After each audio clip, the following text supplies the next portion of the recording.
혼줄 아니고요. 돈줄 내러 왔습니다. 오늘의 돈줄 리포트 공개하도록 하겠습니다. 먼저 첫 번째 리포트 보겠습니다. DB금융투자 조금 더 빠른 증설에 대해서 이야기하고 있고요.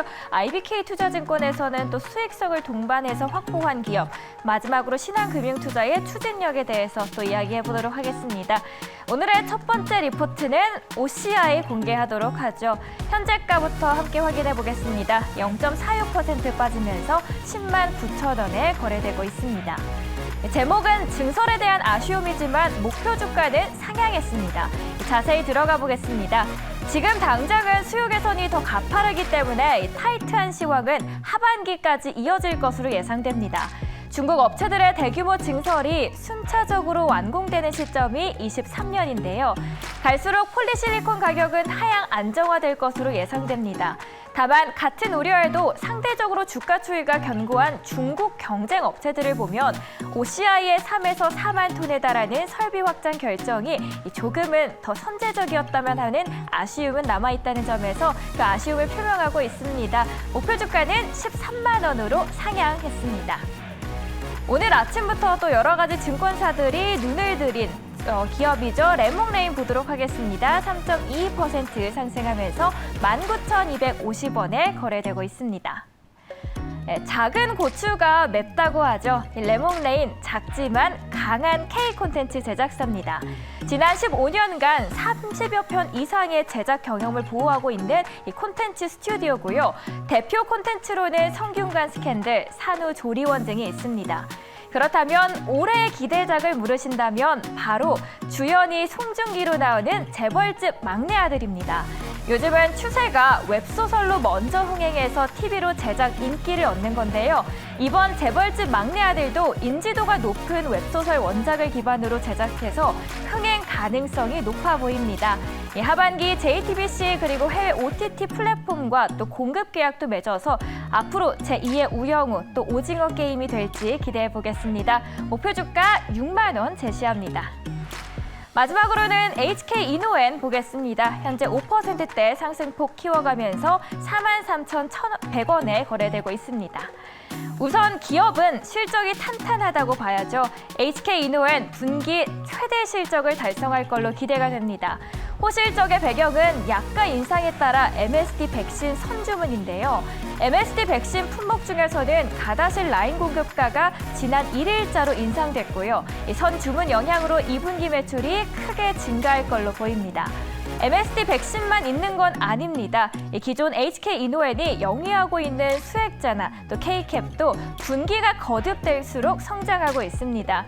목표 주가는 5만 원을 유지하고 있습니다. 가치 산정에 보수적인 관점을 적용하기 위해서 K캡의 해외 가치와 또 기업이 보유하고 있는 두창 백신 관련 가치는 제외했다는 점도 참고하시면 좋겠습니다. 오늘도 3가지 리포트 알아봤습니다. 다른 2개는 소장님 돈줄 내주세요. 네, 오늘의 리포트는 돈줄이 날지 혼줄이 날지 들어봐야 아는 겁니다. 여러분 오늘 YG경제연구소 차은수 소장과 함께 할게요. 어서 오세요. 안녕하십니까? 네, 안녕하십니까? 오늘도 저희가 많고 많은 리포트 중에서 2가지를 골라봤는데 약간 섹터가 좀 비슷하더라고요. 예, 지금 뭐 여러 가지 그 금융 섹터라든지 우리가 네. 익히 알고 있는 섹터 말고 산업재에 대한 경기 사이클에 대한 어떤 업종들 이런 쪽들에 관심이 좀 있으실 것 같아서 오늘 그 부분을 좀 다뤄보도록 하겠습니다. 좋습니다. 예. 사실 이런 군 안에 있는 종목들이 사이클 한번 잘못하면 오랜 기간 물려있는 경우도 그렇죠. 있거든요. 과연 지금 시기에는 우리가 봐도 되는 종목인지 먼저 현대, 두산 인프라코어부터 보겠습니다. 삼성증권에서 리포트가 나왔는데요. 이제 선전했지만 약간의 시간이 더 필요할 것 같다라는 리포트거든요. 네. 그럼 선전한 부분은 실적 내용이겠어요? 예, 근데 그 일단은 좀 내용을 좀 들여다보면 네. 2분기 영업이익이 전년 동기 대비해서 21%나 감소했습니다. 맞아요. 상당히 조금 안타까운 얘기인데 일단 원재료 가격이 올라갔기 때문에 영업이익이 감소했고 그다음에 중국에 대한 공급망에 대한 어떤 차질 이런 것들 때문에 영업이익이 감소했다라고 얘기를 하고 있습니다. 하지만 이럼에도 불구하고 선전했다라고 하는 것은 세전이익이 생각보다 잘 나왔다라는 거예요. 여러분들 이런 걸 이해하기 위해서는 손익계산서에 대한 이해가 필요한데요. 네. 손익계산서가 매출에서 비용 원가랑 각종 비용을 빼주고 나면 영업이익이 나오죠. 영업이익까지는 지금 21%가 줄었어요. 그렇지만 세전이익, 그러니까 세금을 안 내면 뭐 당기순이익이나 마찬가지겠죠. 당기순이익이 생각보다 덜 줄었다라는 것은 외화 환산이익이 있다라는 거예요.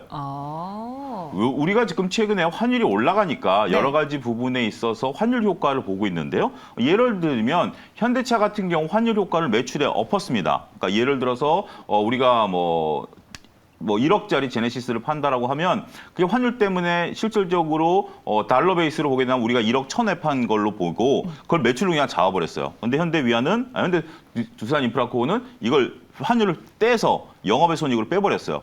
그런 차이점이 있다라고 좀 말씀드릴 수가 있겠습니다. 어찌됐든 환율 효과가 일부 있었다라는 점, 이 점 때문에 수익이 좀 개선됐다 이렇게 우리가 이해를 하시면 될 것 같습니다. 네, 현대 두산 인프라코어 하면은 우리가 항상 그 건설 기계는 네. 미국 시장 아니면 중국 시장 이야기를 그렇죠. 많이 하잖아요. 근데 현대 두산 인프라코어는 두산 밥캣과는 좀 다르게 네. 중국향 시장에 좀 영향을 많이 받는다라는 그 인식이 있는데 뭐 지난 1분기, 2분기 때 봉쇄도 좀 심했고 그래서 타격이 컸던 걸까요? 이 부분이 이 회사의 걸림돌이 되지는 않을까요?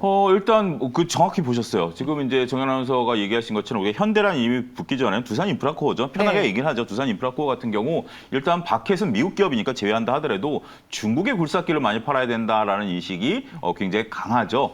그런데 중국에서 지금 봉쇄령이 있었다라고 얘기를 했지만 매출은 9% 정도밖에 감소를 안 했어요. 나름대로 잘했죠. 그렇네요. 굉장히 좋은데 문제는 이제 우리가 이 리포트에서 밝히고 있는 것은 우리가 이제 중국 쪽에 대한 부분들의 인식이 있는데 이것을 버려야 된다라는 거예요. 그래서 좀 시간이 필요하다라고 얘기를 지금 리포트 제목으로 쓰고 있는 겁니다. 뭐냐면 중국 의존도가 낮아지고 있고 그다음에 아무래도 이제 중국 시장에서 우리가 현대건설기계 점유율도 꽤 올라가고 있잖아요. 뭐 여러 다양 우리가 이제 중국 시장에서 원래 두산 인프라코가 홀로 독식을 했다라면 네. 우리나라 경쟁 기업인 현대건설기계가 또 나름대로 점유율 10%까지 또 올라갈 정도로 선전하고 있어요. 그러다 보니까 이쪽도 이제 매출처를 다변화해야 되겠죠. 그런 노력들을 하고 있다라고 리포트는 밝히고 있습니다. 그런데 수치가 없습니다. 아, 그거에 관한. 예, 저는 뭐 리포트 쓰시는 분들에게 이 방송을 통해서 어떤 하나의 반전의 계기가 됐으면 좋겠는데 이것을 꽤 큰 패러그래프로 다루고 있어요. 결국 제목도 약간이 필요하다라는 거죠. 그 필요한 이유를 우리가 중국 쪽 매출액에 갖고 있는 인식들이 있기 때문에 이게 바뀌는데 시간이 필요하고 두산 인프라코어가 노력하고 있다라는 점을 밝히고 있어요. 그러면 이 논리적인 근거를 따로 저는 뭐 이분이 찾아낼 필요는 없다라고 보여집니다. 그렇게 말할 수 있는 근거를 표로 만드는 것은 어렵지 않다라고 보거든요. 현재 중국 시장 매출이 과거 대비해서 얼만큼 변하고 있는지 표 하나면 될 텐데 네. 그것을 왜 안 넣는지 저는 이걸 가지고 말은 믿어보긴 하겠습니다만 제가 이것을 그냥 이분 말대로 그냥 투자해서 이분이 책임지는 거 아니잖아요. 투자의 네. 결과는 제가 책임을 져야 되기 때문에 어떠한 근거를 찾으려고 노력을 했지만 그분이 없다라는 점 좀 아쉽다 말씀드릴 수 있겠습니다. 아, 그 중국의 의존도가 낮아졌다. 다른 쪽도 높아졌기 때문에 너무 중국으로만 보지 말자. 우리가 인식을 좀 바꿔보자라는 내용이 적혀 있는데 얼마만큼 줄었는지 그 표가 없어서 아쉬웠다라는 거거든요. 그 외 다른 내용을 보면은 배당 재개라는 키워드도 눈에 보여요. 이게 투자자들에게 좀 큰 영향을 줄 수 있을까요? 그 투자자분들이 이제 생각하는 거죠. 두산 인프라코어 여러분들 생각을 잘못하고 있으니까 네. 중국 쪽 매출 비중이 아니고 다른 걸 해서 잘 봐라. 그럼 배당도 준대. 지금 이분은 이렇게 얘기를 하고 있거든요. 그래서 재무구조 개선에 따른 배당 재개 가능성은 소기의 성과다라고 썼어요. 근데 제가 재무제표를 낱낱이 돌펴봐도 지금 그동안에 이게 이제 14년 동안 배당을 안 준 기업이에요. 그동안 뭐 여러분 아시겠지만 인프라코어가 이제 바켓 인수 과정에서 맞아요. 여러 가지 재무적으로 안 좋았기 때문에 안 줬는데 그래서 이제 최근 데이터만 놓고 보면 어떤 근거는 없어요. 근데 배당을 줄 수 있는 재원은 뭐죠? 이익잉여금이에요. 이익잉여금이 지금도 무려 1조 4천억 2020년에 2021년에 1조 8천억이 쌓여 있어요. 근데 배당을 안 줬고 올해 이익잉여금 예상이 2조 2천억이에요. 네. 그러면 1조 8천억에서 2조 2천억 늘어서 는 것만큼 배당을 준다는 얘기인가요? 4천억 정도? 그러면 그 전에 1조 8천억이 있었는데 그렇다고 해서 부채 비율이 높았냐? 그것도 아니에요. 네. 부채 비율이 높았던 것도 아니고 이익잉여금 여러분들 지금 보시고 있는 화면에서 재무상태표 제 얼굴에서 멀리 떨어진 쪽에 하단에 보면 이익잉여금이라는 게 있거든요. 그걸 가지고 무슨 배당을 주는지에 대한 논리적인 근거도 없다. 배당을 주나? 줄까? 준대요? 모르겠습니다. 갑자기 이익영음이 없었던 회사도 아니고 네. 이익영음이 있는 회사가 갑자기 배당에 대한 어떤 뭐 회사의 그런 어떤 공식적인 코멘트도 없고요. 상당히 좀 아쉽다 이렇게 좀 말씀드릴 수 있겠습니다. 이 이익이용음이 늘어난 것에 대한 배당 재개인지 아니면 기존에도 쌓여있던 이익잉여금을 배당을 통해서 나눈다는 건지 아니면 아직 뭐 그거에 이런 대한 거예요. 그러니까 이야기가. 이거 재원은 있어요. 재원은 네. 있는데 경영진의 의지겠죠. 어떤 경영진이 이제부터 우리가 그동안 어려움을 겪어왔기 때문에 배당을 주겠다라는 어떤 코멘트가 있었는지 그런 부분에 대해서는 이분이 알고 있는 것 같아요. 뭔가 알고 있는데 투자자분들에게 뭔가 이렇게 좀 이렇게 전 느낌이 뭐냐면 자꾸 뭔가 좀 내용을 감추고 있다는 개인적인 느낌? 뭔가 많은 걸 아시는 것 같아요. 중국 점유율이라든지 아니 배당 재개에 대해서 뭐 하니까 뭔가 좀 있는데 그 내용을 속 시원하게 좀 얘기하지 못하고 있는 그 이유가 무엇일까? 조금 궁금합니다. 조금은 아쉬움이 남아 있습니다. 하지만 현대두산 인프라코어에 대한 투자 의견 차영석 소장님은 다를 수도 있으니까 과연 이 종목, 이 리포트 어떻게 보는 게 좋을지 한 줄 평 들어보죠. 이분은 홀드 의견을 제시하셨어요. 홀드 네. 의견을 제시했고, 근데 저는 뭐 중기적으로 보면 좀 어떻게 이런 변화들을 모색해서 찾아낼 수 있는 근거가 있다라면 장기적으로 한번 좀 바라볼 필요는 있겠다. 최악의 국면을 벗어나고 있는 것으로 보여지고 이것들이 이제 나중에 수치상으로 드러나겠죠. 한번 좀 믿어보자. 결론은 좀 그렇게 내리고 싶습니다. 알겠습니다. 믿어보는데 긴 호흡으로 믿어보자라고 의견 주셨어요. 현대두산 인프라코어 첫 번째 종목이었고요. 두 번째는 저도 관심이 많은 현대위아를 갖고 오셨습니다. 현대위아 2분기 연속 기계 부분 흑자라고 했는데 저는 왜 딱 기계를 꼽았는지도 궁금한데요. 그 전에 2분기 실적에 대한 리뷰부터 해볼까요? 실적이 괜찮게 잘 나왔습니다. 네. 일단 매출이 거의 2조 가까이 나왔고요. 그다음에 영업이익도 한 530억 정도 나왔어요. 그래서 네. 일단 전반적으로 봤을 때 컨센서스를 상회했다라는 점에 있어서 굉장히 조금 긍정적입니다. 러시아 공장이 조금 뭐 안 좋았었지만 멕시코 공장 가동률이 상승하면서 전반적으로 굉장히 좋았다라는 거예요.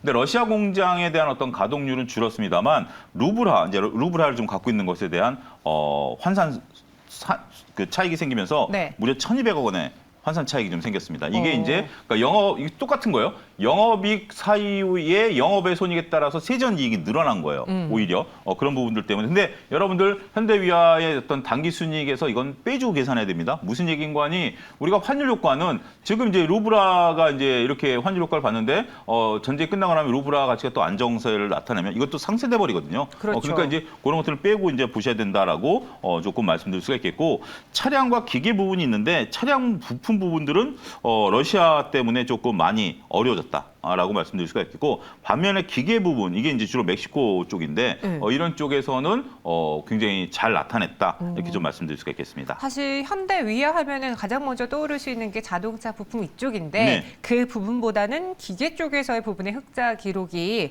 눈에 띄었나 봅니다. 리포트에서도 그 부분을 꼽아줬는데 이외에도 전기차 신공장 본격화에 대한 기대가 있다라는 내용도 있거든요. 후사님 이번 현대위아 리포트 보시면서 어떤 점이 가장 눈에 띄셨습니까? 그러니까 결국 이제 실적에 이제 뭐 지금 뭐 글로벌 그 공장 상황들이 복잡한 것은 네. 충분히 우리가 이제 뭐 이해할 수 있는 부분들이죠. 결국 우리가 현대위아를 바라보는 것들이 이런 것들로 바라보는 거 아니잖아요. 정현 아나운서 말씀하신 것처럼 우리가 이제 그 전기차 공장에 네. 얼마큼 현대위아가 역할을 할 것인가에 대한 기대감인데 그 부분에 대해서도 이제 얘기를 하고 있습니다. 현대차 그룹의 전기차 신공장 투자가 본격화될 것으로 보고 있고 거기에 따른 매출 증대가 이루어질 것으로 보여진다. 2023년서부터 자동차용 열관리 시스템 양산도 본격화될 것으로 보고 있기 때문에 어쨌든 현대위아는 현대차 그룹 내에서 중요한 부품, 그다음에 이제 공장에 대한 어떤 시스템 이런 부분에서 큰 역할을 할 것으로 우리도 기대하고 있고 여전히 이 증권사도 그 부분에 좀 되고 있다. 따라서 얼마가 이제 이득 볼지는 솔직히 모르죠. 네. 여기에 이제 막대한 투자가 들어갈 것이고 분명히 이득을 볼 것으로 보여지는데 그 부분에 대해서 우리가 조금 관심을 갖고 현재도 잘해 나가고 있고 앞으로도 잘해 나갈 가능성이 있다. 이 부분에 좀 뭐 얘기를 좀 하고 있는 것 같습니다. 네, 앞서 현대차 실적 잘 나왔고요. 현대위아 역시 컨센을 뛰어넘는 실적을 내놓았습니다. 세부 사항을 보면은 자동차 쪽 부분한 기계 쪽의 선방이 더 눈에 띄었다. 하지만 우리가 또 앞으로 봐야 될 거는 전기차 신공장이 얼마만큼의 효과를 가져다 주느냐 요거일 거다라고 했는데요. 마지막으로 그럼 차영 소장님 현대위아에 대한 투자 의견, 이 리포트 어떻게 보십니까? 결국 현대차그룹과 같이 성장할 것으로 보여지고요. 네. 그다음에 이제 그 적절하게 저는 이렇게 포트폴리오 구성을 잘할 것 같아요. 이제 기계 부분을 깔고 간다라는 저는 캐시카우 역할이다라고 보고 그다음에 우리가 이제 현대차그룹과 이건 거의 현대차그룹 내에 있는 거랑 같이 가기 때문에 네. 결국 전기차 이외의 부분은 서서히 줄여갈 것이고 전기차 부분에 대해서는 역할론이 더 커지지 않을까 싶어요. 그러니까 그런 걸 감당하는 게 현대 위아, 현대 모비스 이런 것들이 이제 담당을 하겠죠. 그러니까 어떻게 보면 기계 부분에 있어서 전반적으로 위아가 담당하고 부품 서비스 부분을 모비스가 담당하겠죠. 그다음에 글로비스가 운송을 담당할 거고요. 그런 부분에 있어서의 이 삼박자 부품 회사들은 중요한 역할을 할 것으로 보고 그 외에 이 밑에 단에 있는 범현대 계열 쪽에 들어가는 조그만 부품사들, 그다음에 그 외에 자동차와 관련된 부품사들, 요거에 대한 논종은 좀 달라지죠.